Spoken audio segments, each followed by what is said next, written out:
아멘. 오늘은 절대신앙이라는 주제로 기도와 말씀을 가지고 같이 은혜를 나누겠습니다.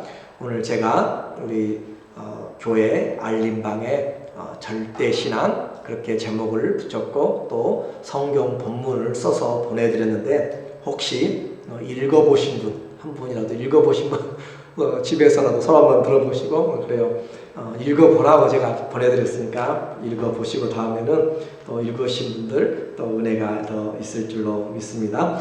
오늘 절대신앙, 하나님이 제목을 마지막에 이렇게 생각나게 하셔가지고 다른 것으로 다른 제목을 가졌어요. 그런데 절대신앙이라고 하는 부분으로 그렇게 영감을 주셔서 이렇게 말씀을 제목만 바꿨어요. 이 시인은 말씀의 인생을 걸었어요. 말씀의 인생을 건 사람 만나보기 쉽지 않아요. 돈에 인생을 건 사람 있고 건강에, 골프에, 도박에, 다른 것에, 술에 인생을 건 사람 많이 있어요.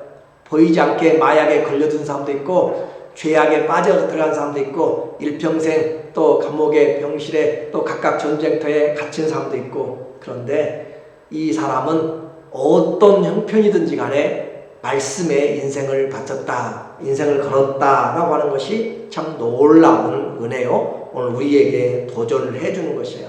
우리가 적어도 한 가지 걸 수 있는 분명한 것은 있어요. 우리는 돈에 걸지도 않고 어떤 것에 걸지 않아요. 할 수 있다면 하나님의 말씀에 인생을 거시는 저와 여러분 되시기를 주의 이름으로 축원합니다. 인생 말씀에 한번 걸어볼 만해요. 그걸 걸으면 적어도 성공한 인생은 산다고 했어요. 성경이 말하는 성공한 인생, 그 삶은 산다라고 했습니다. 그리고 오늘 우리가 살아가는 것은 오늘도 많이 아프고 또 환자들이 많이 생기고 하는 이런 상황이지만 이런 가운데 있지만 우리 몸은 하나님의 말씀과 떨어질 수가 없다라고 했어요. 신언불이라고 지난주에 이야기했죠. 몸과 말씀은 하나다라고 그렇게 이야기했어요. 내 몸으로 일주일 동안 여러분이 뭘 그렇게 하나님 말씀을 연결시켰는지 한번 생각해 보세요. 적용이 안 되고 말씀이 같이 계획이 안 되면은 자꾸 말씀을 들어도 은혜가 새겨지질 않아요. 그러므로 다시 이렇게 돌이키면서 소가 되씹듯이 하나님의 말씀이 내 몸은 어떻게 하나님 말씀과 하나 되었는가, 그래서 내 영혼의 말씀을 새겼는가, 수많은 시간 일주일에 168시간 지나가면서 하나님의 말씀을 내가 영혼에 새긴 것이 있는가 라고 그렇게 우리는 확인을 해야 되고, 또 밥은 거르지 않고 하루에 한 끼씩이라도 드시지만 오늘 우리에게 하나님께서 말씀이 입에 양식이 된다고 그렇게 지난주에 우리에게 말씀하였고, 힘들고 어려워도 우리의 눈은 주의 얼굴을 구하면서 의에 줄이고 목마른 자, 그런 자에게 주님께서 눈물을 주의 병에 담으시고 책에 기록하신다고 했잖아요. 주님을 위하여서 내 눈이 얼굴을 구하며 또 이 불의한 세상을 향하여서 얼마나 애통하며 했는지, 그리고 우리 발걸음은 말씀을 지키기 위해서 가야 될 곳, 가지 말아야 될 곳, 그런 장소들을 구별함으로 우리 몸이 어떻게 하나님의 말씀과 하나 되었는지, 몸 따로 말씀 따로 그렇게 하면 안 되는 거죠. 그렇죠? 몸과 말씀은 떨어질 수가 없다라고 그렇게 이야기했고, 그렇게 할 때 보장하건대 하나님께서 건강과 또 은혜와 또 하나님께서 예비하신 풍성한 그런 회복의 은혜를 주실 줄로 믿습니다. 우리가 이렇게 우리 몸으로 어떻게 살아가는가, 우리 몸은 내 잘남을 나타내기 위한 것이 아니라 말씀을 이루기 위한 도구예요. 로마서 6장 13절에 보면 또한 너희 지체를, 우리 몸이죠, 우리 지체들을 불의의 병기로 죄에게 들지 말고, 이 눈으로 악을 행하는 데 가지 말고, 이 발로 악을 행하는 데 빨리 달려가지 말고, 이 입술로 거짓말하고 괴사를 하고, 이 귀로 나쁜 소식을 전하고 또 듣지 말고, 또 우리에게 죄에게, 불의의 병기로 죄에게 들지 말고 오직 너희 자신을 죽은 자 가운데서 다시 산 자 같이 하나님께 드리며, 그러니까 우리 몸을 누구에게 드리라고 했어요? 하나님께 주일날 교회는 우리 몸을 하나님께 산 제사로 드리는 것이 하나님께 올바른 예배다라고 했어요. 올바른 예배다고 주님이 정의까지 다 내려주셨어요. 대피시절까지 다 내려주셨는데 우리는 올바른 예배가 아니라 내가 원하는 예배, 그런 식으로 하면 그것은 합당하지 않고 가인의 예배 드려도 하나님 받지 않고 이스라엘의 그 긴 역사 시간 동안 드린 예배 하나님 받지 않으세요.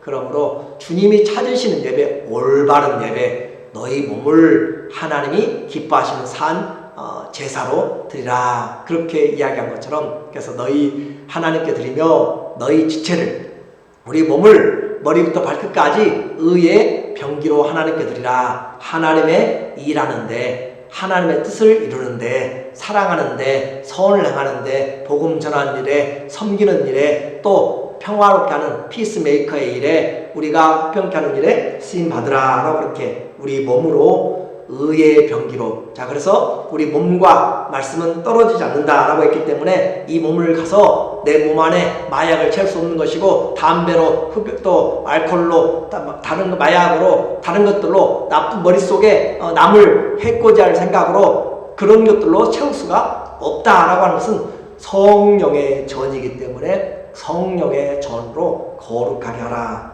하나님의 전을 더럽힌 자는 하나님이 가만히 두지 않는다라고 그렇게 하는 거잖아요. 오늘 우리 몸을 다시 하나님 앞에 드릴 수 있는 그런 은혜가 있기를 원합니다. 오늘은 19번째 히브리어 단어 22개 중에서 19번째 커프라고 하는 피라고 하는, 우리에게는 피읍이라고 하는 거죠. 그런 단어의 시작으로 하는 8개의 절을 가지고 하는데, 오늘 이 8개의 연을 보면은 심한 고통 중에서 정말로 절박한 기도와 말씀을 사모함이 오늘 본문에 나와 있습니다. 오늘 본문을 묵상하고 또 기도하고 또 살펴보면서 우리 교회의 아픈 지체들, 물론 교회 말고 여러 이 땅에 지금 죽어가고 사경을 헤매고 아픈 사람이 있지만 그분들과 제가 다 이렇게 교통할 수가 없고 다 짐을 질 수가 없어요. 그러나 우리 교회 성도들의 아픔, 제가 또 알고 있는 만큼은 그 마음 가운데 자꾸 새겨지게 돼서 지체들이 마음에서 떠나지 않습니다. 전화하면 대부분 안 아프신 분이 없어요. 안 아픈 분이 없고 다 몸이 불편하세요. 어떻게 보면 이것이 우리의 삶의 모습인지 몰라요. 그래서 인생의 고통의 때 우리는 뭐 할 것인가? 전심으로 하나님께 기도할 때다. 제 말이 아니라 성경이 그렇게 해나가도록, 인생을 말씀에 건 이 사람의 삶에서 우리에게 성령께서 하시는 말씀이에요. 사랑하는 성도님들, 또 사랑하는 모든 지체들이 인생의 고통의 때 고통으로만 끝내지 말고 하나님 앞에 전심으로 기도할 때라고 그렇게 성경은 우리에게 권고를 하고 있습니다. 고통은 모든 삶에 내재되어 있어요. 지금 이 순간에도 질병과 또 지독한 가난함과 또 폭압적인 고문과 정신장애 등으로 미국의 평균 통계를 보니까 5명 중에서 3명 중이나 2명이나 3명 중에 한 사람이 정신장애가 있다라고 이렇게 설문조사가 나왔고, 한국에서는 5명 중에 한 사람이 정신적인 장애가 있다라고 이렇게 이야기할 정도로 요즘 이 세대는 정신적으로 정상인 것이 쉽지 않은 그런 고통에 있다라고 하는 것이에요. 젊은이들도 전쟁에 갔다 오면은 그런 전쟁의 증후군이 남아있는 것이고, 또 특별히 이렇게 코로나 바이러스로 활동을 못하고 집에 답답하게 있을 때 더 많은 병들이 생길 수도 있는 것이고, 우리에게 사람을 기피하면서 요한 고통 속에 있는 것들이 우리 모두에게 지금 다 내재되어 있는 것이죠.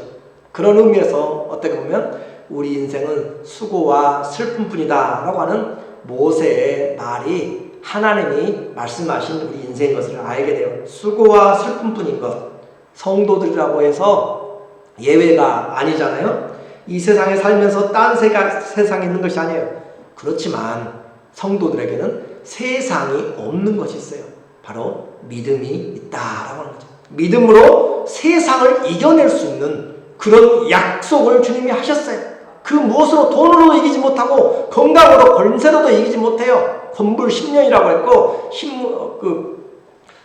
꽃도 10일이면 다 진다고 그랬어요. 그런 것처럼 오늘 우리에게 세상을 이기는 것은 다른 것으로가 아니고 하나님의 믿음으로 이겨낸다라고 했기 때문에 이 믿음을 통하여서 하나님은 고통조차도 고난조차도 합력하여서 하나님의 뜻을 이루심으로 우리는 세상을 살아가면서 똑같이 어려움을 당할 수 있을지라도 절망 대신에 고통 대신에 인내하고 오히려 도전하고 그 속에서 감사가 있고 그리고 앞으로 갈수록 더 사람들은 힘들어지고 쇠퇴해지고 그렇지만 그러나 우리는 갈수록 부활의 산 소망이 더 풍성해지는 것, 이것이 하나님 우리에게 믿음으로 주신 거잖아요. 그러니까 저는 바른 믿음이라고 뭐냐면 하나님을 바르게 믿는다면 가면 갈수록 시간이 지나면 지나서 나이가 들고 신앙의 경륜이 많아질수록 우리에게는 산 소망이 더 풍성해지는 것이 산 소망을 우리에게 주신 부활 가운데 산 소망을 주신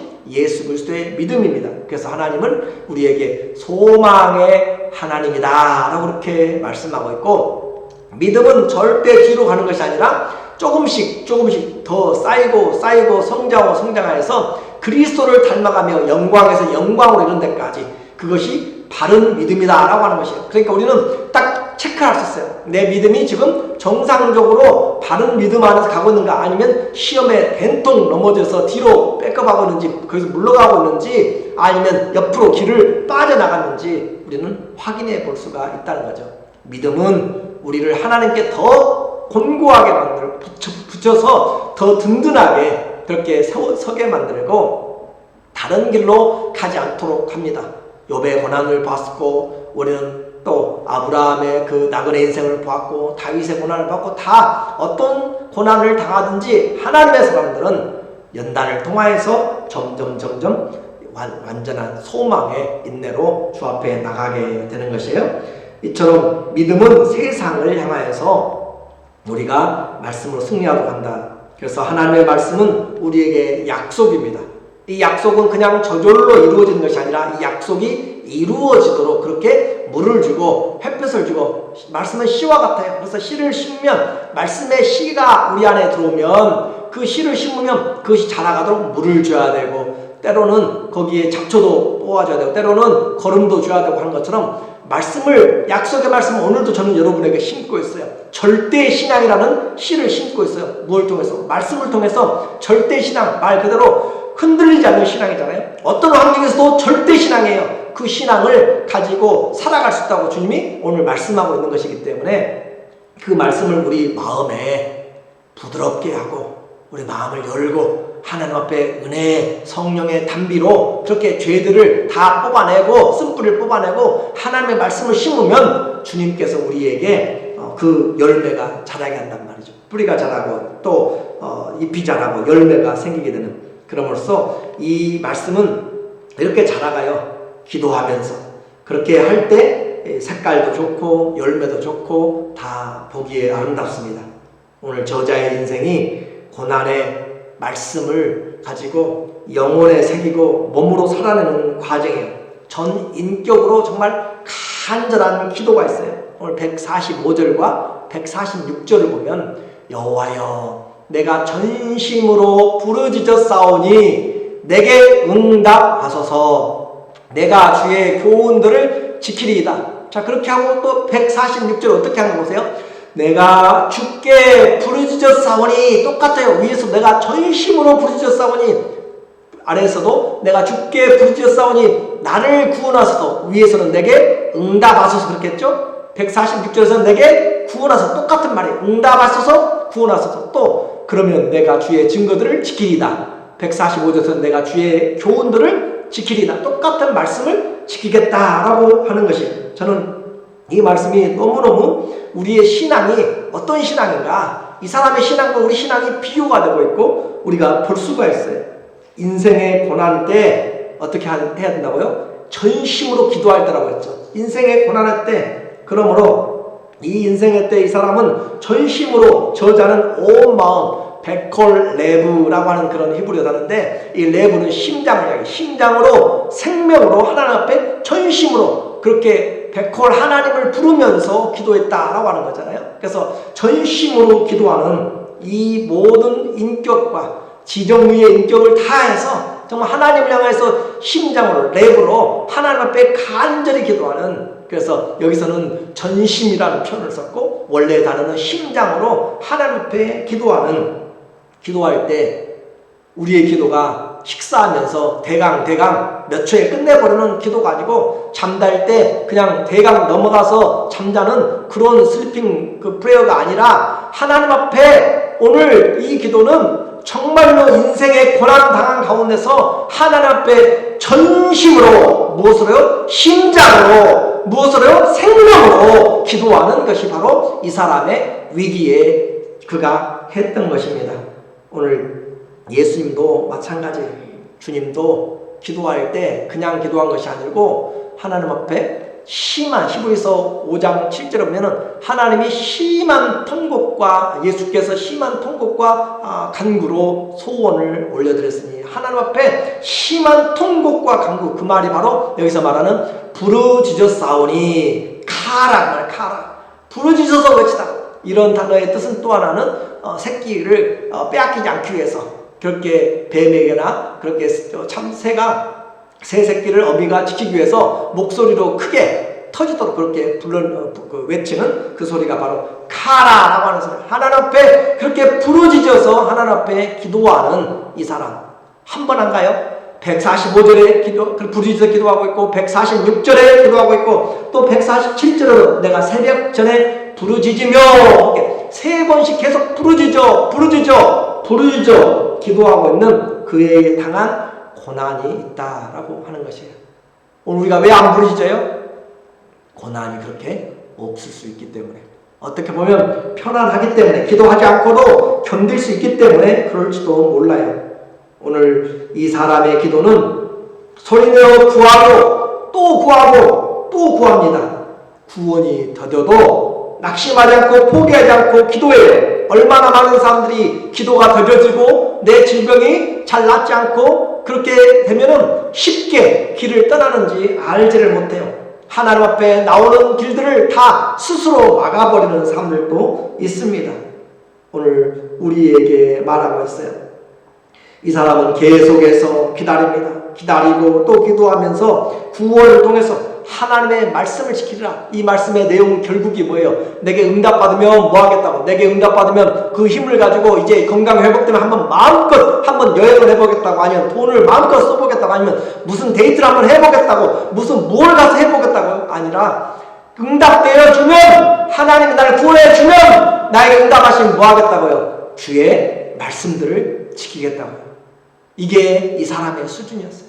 난 여기를 보면서 우리가 뭘 기도하는지 한번 생각을 해봐요. 정말 내가 하나님 앞에 그렇게 병 낫기를 위해서 기도하고, 내가 그렇게 하나님 앞에 자녀들을 위해서 기도하고, 내가 뭘 이렇게 하나님 앞에 기도하면서 어려운 일이 있을 때 하나님 이 문제를 해결해달라고 기도하는데, 우리가 그 기도 하나님 응답해 주시면 그 다음에는 잊어버리잖아요. 그 다음에는 너무 쉽게 하나님 앞에 자기의 마음의 생각들이 그거를 가지고 의의 병기가 아니라 어떻게 써요? 불의의 병기로 쓰다가 가는 사람들이 얼마나 많은지 몰라요. 그런데 이 사람의 기도의 응답은 뭘 이야기하는 것이라고요? 주의 교훈들을 지키겠습니다. 주님 응답해 주시면 말씀들을 지키겠습니다. 주님이 길을 응답해 주시면 내가 말씀들을 지키겠다고 하는 그것이 이 사람의 믿음의 축복이고, 절대 신앙에 흔들림 없는 그런 길들을 그가 가지고 있다라고 하는 거예요. 저는 월요일에 한 집사님이 전화한 걸 받았어요. 몸이 너무 아파서 전화를 하셨어요. 몸이 너무 아파서 전화하셨어요. 너무 아픈데 통증약도 안 듣고 의사도 만날 수도 없고 수술도 할 수도 없고 너무 심한 통증 때문에 토요일부터 금식하면서 그렇게 해오는데 너무너무 아프다고. 환자가 아프고 약한데 얼마나 다급하면 금식까지 하면서 고통 중에 기도하겠어요? 들으면서 나도 어떻게 할 수가 없어요. 하나님 앞에 부르짖어서 기도하는 것밖에 없고, 그래서 전화로 같이 기도를 했습니다. 그래요. 우리는 왜 사람들에게 부르짖지 않고 하나님 앞에 나가서 해야 돼요? 하나님만이 유일하고 하나님만이 가장 좋은 길들로 우리에게 베풀어 주시는 구원자가 되기 때문에 그렇습니다. 통증, 아픔은 참기 힘들어요. 우리에게는 범사의 주님의 도움이 필요합니다. 통증 때문에 금식하면서 부르짖는 그런 간절한, 아파보지 않은 사람은 그 아픔을 이해하기가 쉽지 않습니다. 그래서 너무 아프면 말도 못하고 눈물이 나요. 경험해 보신 분들은 아마 아실 것이고, 너무 아프면 말도 나오지 않고 그냥 주르르 눈물이 나게 되죠. 때로는 소리 지를 수 없을 만큼 살과 뼈를 깎는 듯한 그런 아픔들, 고통이 인생에게는 많아요. 주님의 도우심을 지금도 기도합니다. 오늘 저자도 마찬가지로 심히 지극히 곤고한 가운데 있어요. 그래서 부르짖고 새벽전에 또 부르짖고 있어요. 기도의 응답을, 곧 구원의 응답을 애타게 구하고 있습니다. 그리고 그는 그 응답의 결과로 세상에서 한 번 살기 때문에 그걸 즐겨보려는 것이 아니라 말씀을 지키려고 다짐을 하고 있어요. 아이가 모태에서 나올 때 해산에 통증을 함께 느끼고 나오는 것처럼 오늘 말씀의 성취는 이와 같이 인생의 구원에서 기도함으로 하나님의 사람으로 만들어가는 과정이고, 그렇게 기도할 때 하나님 없이는 살아갈 수 없는 사람으로 이렇게 세워져 가는 것이에요. 기도할 때 주님이 응답하십니다. 예레미야 33장 3절에 보면 너는 내게 부르짖으라, 가라, 부르짖으라. 내가 네게 응답하겠고 내가 알지 못하는 크고 비밀한 일을 내게 보이리라. 크고 은밀한 일을 우리에게 보이신다. 어떻게 하라고요? 부르짖으라고요. 그렇게 부르짖으라. 우리 인생에 침묵의 기도도 있고 여러 기도가 있어요. 그런데 하나님 앞에 이 고통의 가운데서 해야 될 것은 정말로 온 심장으로 하나님 앞에 기도하는 이 모습을 우리에게 말합니다. 에스겔서 37장 36절에는 36절에는 우리에게 말하고 있어요. 나 여호와가 말하였으니 이루리라. 나 주 여호와께서 이같이 말씀하시느니라. 그래도 이스라엘 자손이 이같이 자기들에게 이루어 주기를 내게 구하여야 할지니라. 하나님이 예루살렘에 대한 회복의 은혜를 주고 계세요. 말씀을 주세요. 예루살렘 다 흩어져서 망해버렸어요. 그런데 그곳에 사람들이 모여들 것이다. 양떼처럼 모여들 것이다. 내가 그들의 수요를 양떼같이 많아지게 하겠는데, 그래도 여호와의 말씀이라 이같이 말씀하셨으니 그래도 이스라엘 자손이 어떻게 한다고요? 자기들에게 이같이 이루어 주시기를 내게 기도해야 할지니라. 하나님이 우리를 약속하신 그 약속을 기도하면서 하나님 앞에 이루어지도록 그렇게 해나가는 거죠. 오늘 이 사람은 다짐하고 있어요. 나는 위기의 때에 온 마음으로 말씀을 지키기 위해서 기도하는 사람이다. 위기의 때에 온 생명으로 기도는 하지 않고 다른 사람 핑계대고 다른 환경 핑계만 댄다면 우리는 성숙하지 못한 신앙, 절대 신앙이 아니라 뿌리가 없는 그런 신앙이 될 수밖에 없습니다. 오늘 다시 다짐하고 있어요. 기도의 응답이 되면, 구원을 이루어주면 뭐 한다고요? 하나님의 말씀을 지키겠다고요. 이 사람이 바로 절대 신앙의 위기의 때 기도하는 사람입니다. 두 번째, 절대 신앙은 다시 말씀을 붙잡는 성도예요. 오늘 우리에게 이 절대 신앙에 대해서 그렇게 간단한 답을 우리에게 말해주고 있어요. 심장의 기도라고 했습니다. 때로는 금식과 또 철야와 또 침묵의 응답이 더딜지라도 성도는 낙심하거나 포기하지 않고 기도하면서 점점 주님의 손 안으로 들어가고 있어요. 이처럼 간절히 기도하고 부르짖고 기도하고 그러면 주님이 응답하실 것 같은데 시인이 당한 고난은 여전히 시원하게 풀리지를 않고 있어요. 그래서 그는 다시 부르짖으면서 하나님 앞에 말씀을 사모하고 묵상합니다. 147절의 말씀이에요. 내가 새벽 전에 부르짖으며 주의 말씀을 받았사오니. 이미 부르짖고 오고 있어요. 계속 부르짖어 오고 있고 또 하나님 앞에 기도합니다. 내가 새벽 전에 부르짖으며 주의 말씀을 받았사오니. 닭이 울기 전에 하나님 앞에 기도하는 그런 모습이에요. 기도원에 가면 기도하다, 또 지치면 말씀을 보고, 말씀을 보다 간절함이 차오르면 기도하겠다는 그런 마음으로 다시 기도하고, 그러다가 다시 말씀 보고 또 다시 기도하고 그러는 것인데, 이와 같이 오늘 시인은 이 사람의 형편은 현장 속에서 기도원의 삶처럼 그렇게 지금 되어가고 있어요. 매일의 삶에서 하나님의 말씀과 하나님 앞에 기도하는 것이 아니면 견딜 수 없는 그런 모습이 그를 틈만 나면 기도의 굴로, 틈만 나면 말씀의 동산으로 그렇게 이끌어가고 있다라고 하는 것이에요. 우리는 한번 생각해 봐야 돼요. 오늘 이 사람의 형편을 보면서 나는 그렇게 하지 않으니까 행복하다. 세상이 편안하게 다 잠들 때도 이 사람은 지금 부르짖음으로 그렇게 사모하고 하는데 나는 그런 것이 없으니까 행복하다라고 할지 모르지만, 그러나 꼭 그런 것만은 아닙니다. 하나님 앞에 이렇게 부르짖을 때 우리가 인생을 올바로 보게 되고 바른 예배를 하게 되는 것이에요. 이 사람의 영혼에 말씀드린 것처럼 온 세상이 평안한 그 새벽녘에도 이 사람은 지금 말씀을 양식 삼고 묵상하고 부르짖음으로 정말 하나님의 말씀을 영혼에 새기고 있어요. 148절입니다. 148절에 주의 148절 주의 말씀을 묵상하려고 내 눈이 야경이 깊기 전에 깨었나이다. 우리가 가진 성경에는 이렇게 번역되어 있어요.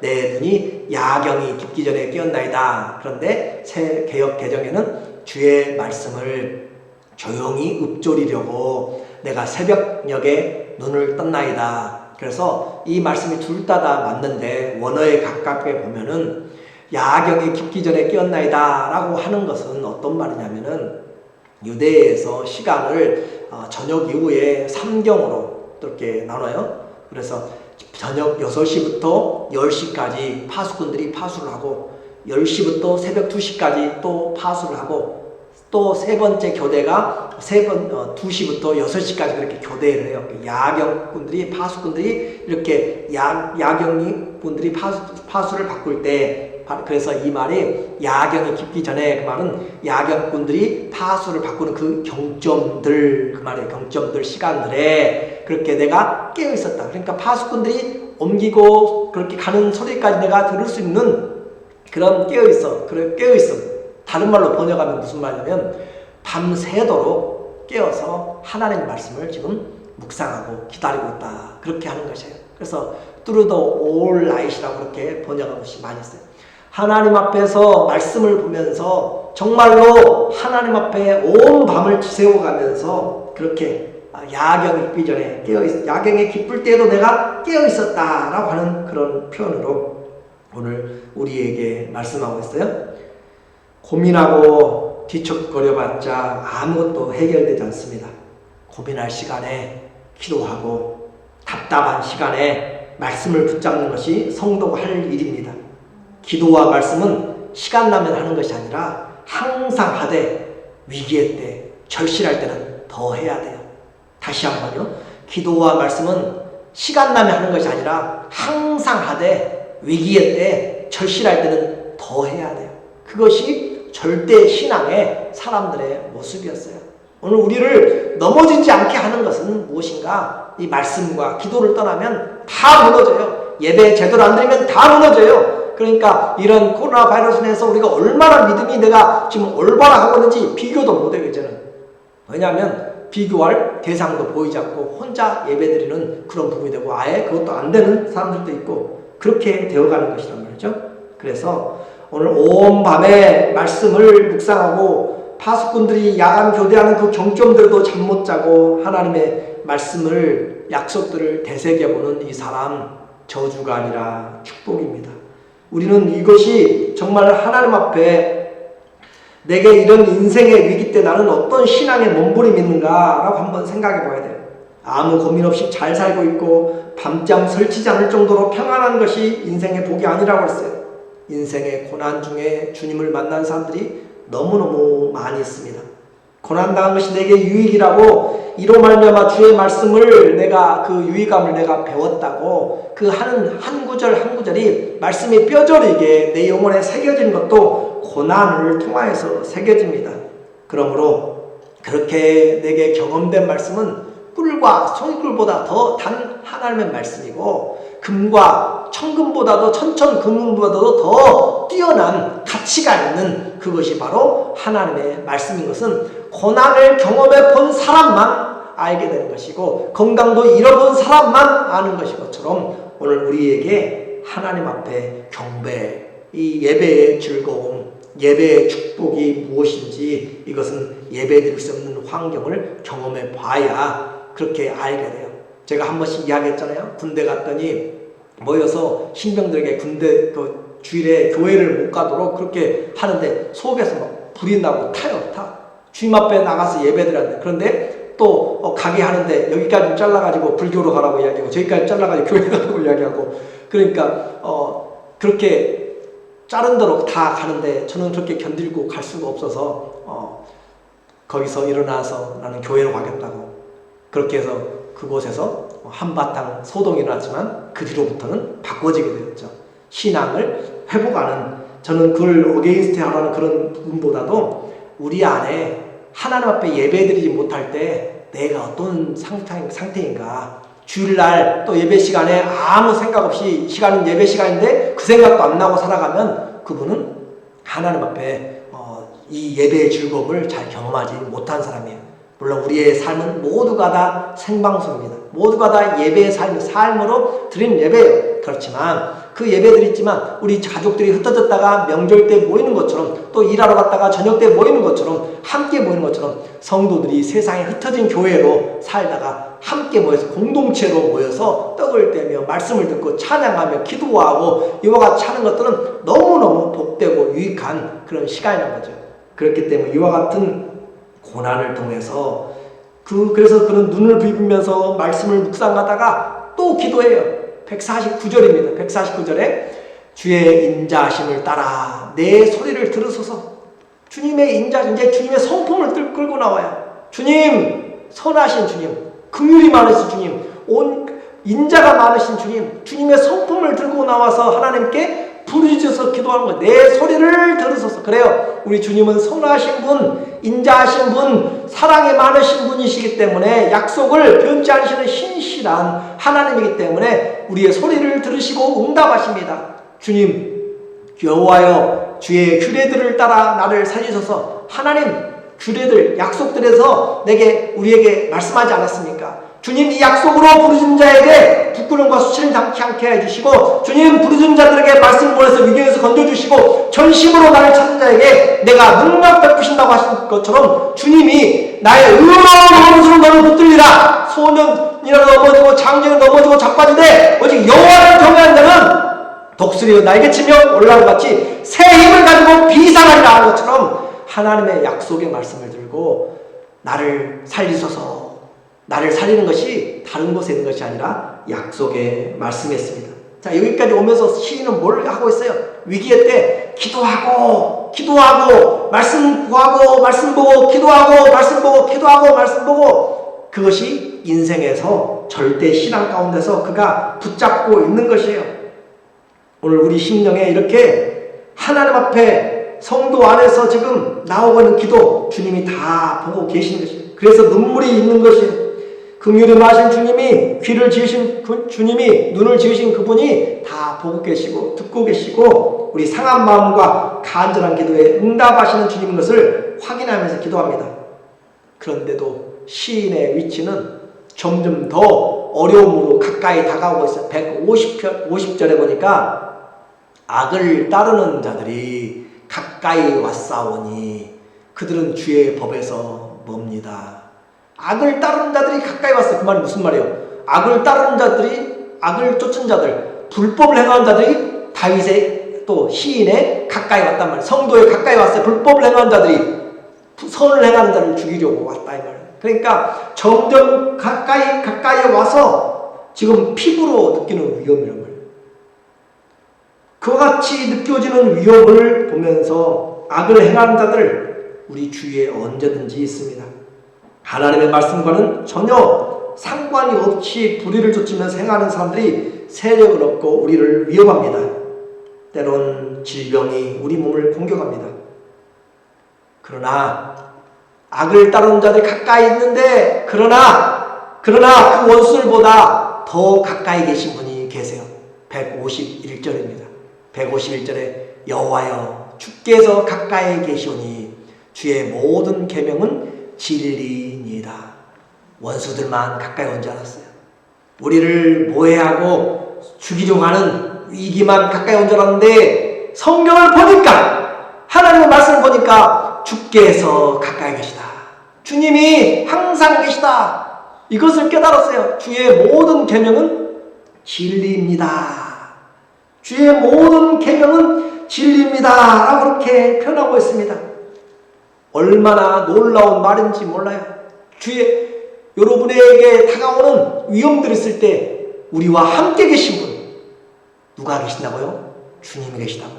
그것을 잊고 살아요 우리는. 근데 뭘 볼 때, 말씀을 볼 때, 기도할 때 주님이 내 안에서 말씀하세요. 주님이 우리에게 들려주세요. 주님이 우리에게 함께 한다는 것을 약속을 회복시켜 주세요. 그래서 그것이 진리입니다. 주의 모든 계명은 진리입니다. 히브리어로 에메트 그 말이에요.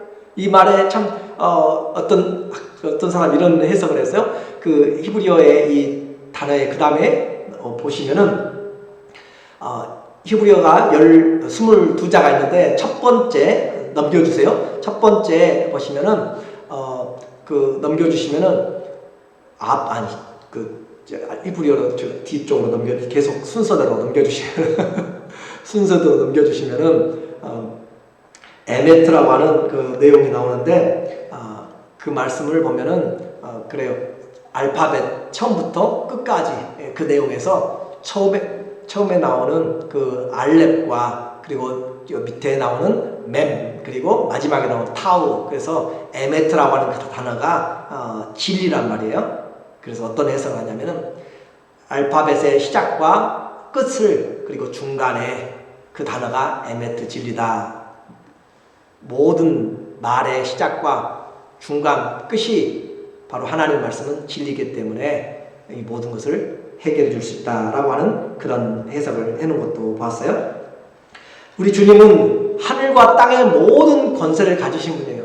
하늘과 땅의 모든 권세를 가지신 분인데 그 주님께서 오늘 우리에게 말씀하시기를 내가 너희와 함께 하겠다라고 하는 거잖아요. 그렇게 해서 요한복음 14장 16절에 보면은 그 앞에 요한복음 14장 16절에 보면은 성령께서 그 위로 올려가 주세요. 우리에게 아버지께 내가 구하겠으니 그가 또 다른 보혜사를 너희에게 주사 영원토록 너희와 함께 있게 하리니. 영원토록 우리와 함께 있게 한다. 성령께서 우리와 영원토록 함께 계신다라고 그렇게 하고 있고, 또 데살로니가전서 5장 10절에 보면 예수께서 우리를 위하여 죽으사 우리로 하여금 깨어있든지 자든지 자기와 함께 살게 하려 하셨느니라. 우리와 함께 살게 하려고. 주님께서 죽었다가 살아나신 것은 우리와 함께 살게 하려고. 오늘 이것을 어떻게 깨달았다고요? 151절에 다시 확인할게요. 151절에 보면은 여호와여 주께서 가까이 계시오니 주의 모든 계명은 진리니이다. 하나님의 말씀을 깨닫고 보니까 주님이 원수보다 더 가까이 계시더라 라고 하는 사실입니다.